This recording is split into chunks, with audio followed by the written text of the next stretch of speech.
Welcome. Today we are going to be talking about the 5 teams that did the best job drafting during this past NFL draft. So Tyler, I know you have your list of top 5. I got my list. We did our bottom 5, and there were some arguments to be made there. And yeah. I think you alluded to prior to hitting record that you and I could be arguing over your top 5, which I'm very interested to see. I'm very curious because I think I'll actually probably agree with you a little more on the top than I probably did on the fucking bottom. So we'll see. Only one way to find out. So we're going to go ahead and share our lists. Tyler, would you like to start us off with your number 5? I would not. I want to hear your number 5 because I'm really interested to see why I'm going to have a problem with this. You know, and I think this is where we're going to first disagree, is right there on the number 5, because I think the team that had the 5th best draft, and I know this is going to come across like being a homer, is the Buffalo Bills.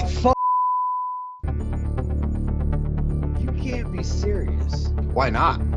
Look, the Bills absolutely knocked it out of the park in the first 2 rounds. There's teams that did much better than Buffalo in this draft. There are 4 teams that did much better than Buffalo and have them ranked ahead of Buffalo, yes. I have 5. And if I had to do 6, they wouldn't be 6 either. Here's what I loved about their draft. 1, Dalton Kincaid is a top 10 prospect. Yes. PFF had him rated as the top receiving prospect, and that's not just based out of tight ends, that's out of the wide receiver and tight end position. You're adding a weapon like that to the Buffalo Bills offense, which is already very dynamic. One thing that Brandon Beane really discussed after making the selection, they are going to start rolling out a lot more of 12 formations, a lot of 2 tight end sets. He is a pass catching tight end, right? His strength isn't in run blocking. So they're going to actually slot him out a lot of times and just have him motion into a slot position and essentially play tight end out of the slot. I love that. I think that's going to be a great fit. I think that you put a big body like that running over the middle. He is fantastic at reading zones.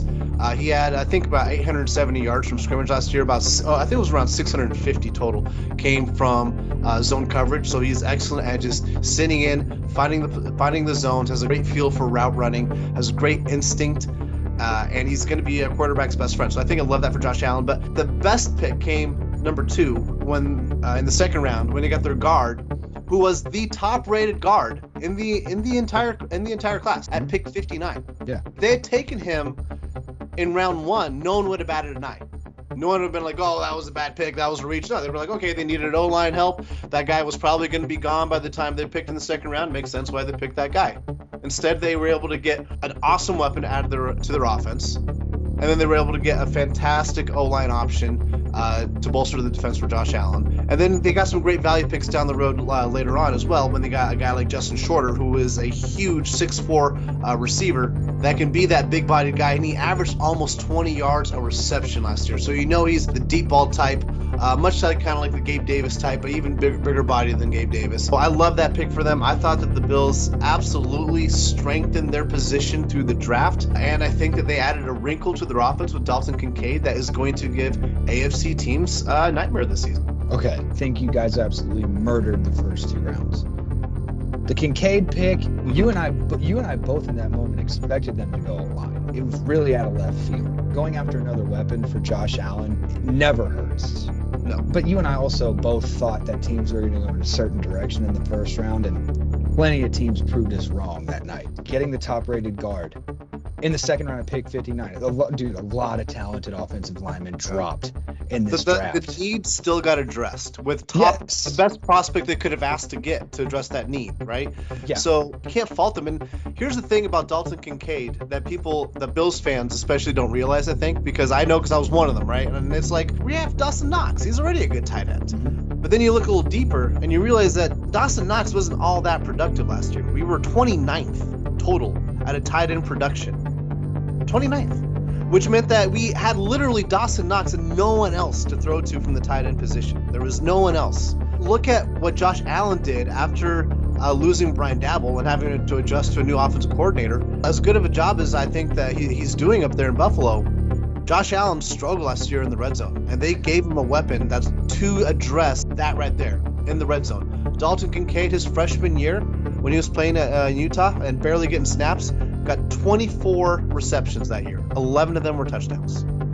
He is a red zone magnet and he's going to be a great fit for this Bills offense. Even though it wasn't what I was expecting, when you take time to reflect and look at everything, I think they've put themselves in a position to have a much more dynamic offense, which last year when they had some lulls, having a big body up the middle to get an easy 7-8 yards on first down, absolutely.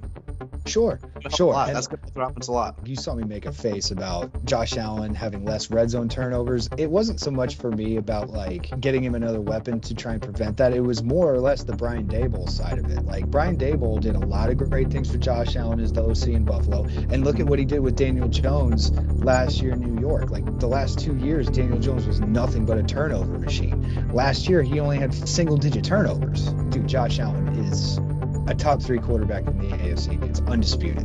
He's number 3. But getting him another weapon was pivotal. Gabe Davis showed a lot of promise in the playoffs 2 years ago. Didn't really follow that up with very much in this last season. So you get him. He was banged up a bit last year. I mean, he had some nice games. He was I get it. But when you put up 4 touchdowns against Patrick fucking Mahomes and the Chiefs in Arrowhead, expectations are through the roof. He's going to get you chunk plays. He's not going to get you those possession receptions, and that's what they were really lacking. They had Stephon Diggs, and once defenses knew to cue in on Stephon Diggs, there wasn't really anyone else that they could go to consistently and reliably. Dawson Knox, as good as he is, doesn't have the same feel as a receiver that a kid like Dalton Kincaid does. 100%. And that's why I think they went this direction, because 2 years ago, they were in that AFC divisional round against the Chiefs, watched Gabe Davis go off for 4 touchdowns, and thought, okay, we finally found our complimentary guy to Stephon Diggs. And then, yes, he battled injury, but he didn't live up to the hype that he set himself up with in 2021. I feel like they went in that direction to go ahead and, okay, now we're going to get our guy for Josh Allen. That being said, we've spent enough time talking about the Bills. What's your number 5? I know you have the Bills outside the top 5, so I'm curious who you have knocking them off. Baltimore did a lot of things right this offseason. Number 1 priority, and they did it on the afternoon of the first round of the draft. They retained their quarterback, which a lot of people, to me included for a while, I thought that relationship was so sour to where we wouldn't see that. I legit thought somebody would make an offer sheet that would be a little too rich for the Ravens, and they would just decide to take the 2 first-round picks and move the fuck on. Here's my philosophy on why that didn't happen. I don't think Lamar Jackson's quite good enough for other teams to really want to put that much money into him. I want to be very careful how I say this, because I think Lamar Jackson is a very good football player. But ever since 2019, his MVP season, teams have schemed him a lot better, and he simply has not returned to that level of efficiency. And I think that he is a tier below elite. I think you look at the elite quarterbacks in the AFC, especially. You got Burrow, you got Mahomes, right? Obviously Josh Allen. I'm sure there's someone else. Aaron Rodgers, maybe. I'm not sure where he's at in his career, but Herbert, Trevor Lawrence, like those are Trevor the guys Lawrence, I don't know that Trevor Lawrence is quite the elite level, but the ceiling's definitely there, and the floor's getting up there too, so he might be there very soon. I don't see Lamar Jackson in that same crop. He's very, very good. He's very, very difficult to game plan for, but teams have figured out how to game plan for him to some level of effect where he has only won 1 playoff game. Extending that much money to a guy who this many seasons into his career has only won 1 playoff game, when he has perennially great defenses, year in, year out, great running back, great running games, always a great tight end, lacking receiver options for sure. Give him, for sure. Absolutely. This is his year. He has no excuses after this year, right? He got his 100%. receivers. 100%. And that's my argument with it too. Like, yes, he hasn't lived up to the 2019 hype over the last couple of seasons. Some of that's due to injury. Some of that is due to the fact that, is it easier to scheme against him? Oh, yeah, because there's only one person that you're worried is going to throw the football to. Yes, they have a great running game. Well, he's 50% of it. I agree with you. There is no argument. This is what we would call his make or break, get to that next level of quarterback play. But he's the highest paid player in the NFL now. If he doesn't make it, you are stuck with that contract. Number 1, I loved Baltimore locking him in. That was the right move, and that's something they should have done over a year ago. You want to talk about overpaying for somebody? They overpaid for Odell Beckham Jr. But you're talking about a quarterback who's lacked weapons significantly, and I don't know if there's another quarterback on his level or if any other quarterback in the NFL at all, who has had the lack of weapons that he has had in his wide receiver room. So you bring in a veteran guy like OBJ. Like if OBJ's healthy, he showed you he can be a very good two, like he was with the Rams. You draft Zay Flowers in the first round. He goes from 0 wide receivers to 2 plus Mark Andrews. While I get that Bateman didn't quite live up to the breakout season expectations people had for him last year, Bateman is not a number 1. He's not a true number 1.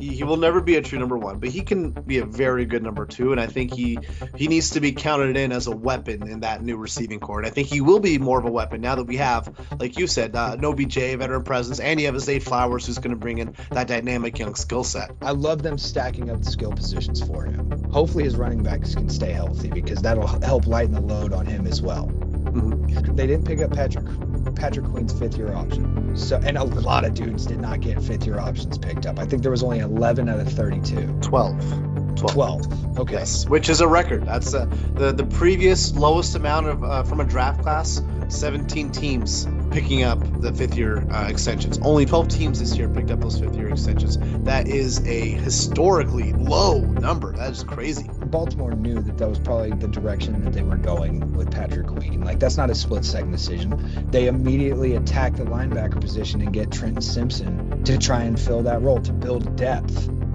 in their linebacking core. Find someone opposite Roquan Smith. I loved that pick for them. Loved everything else they did through the draft. Edge, corner, offensive tackle, guard. They attacked the key true positions through the draft and in free agency as well. Baltimore on both ends of the spectrum absolutely knocked it out of the park. I have them at 5 for me.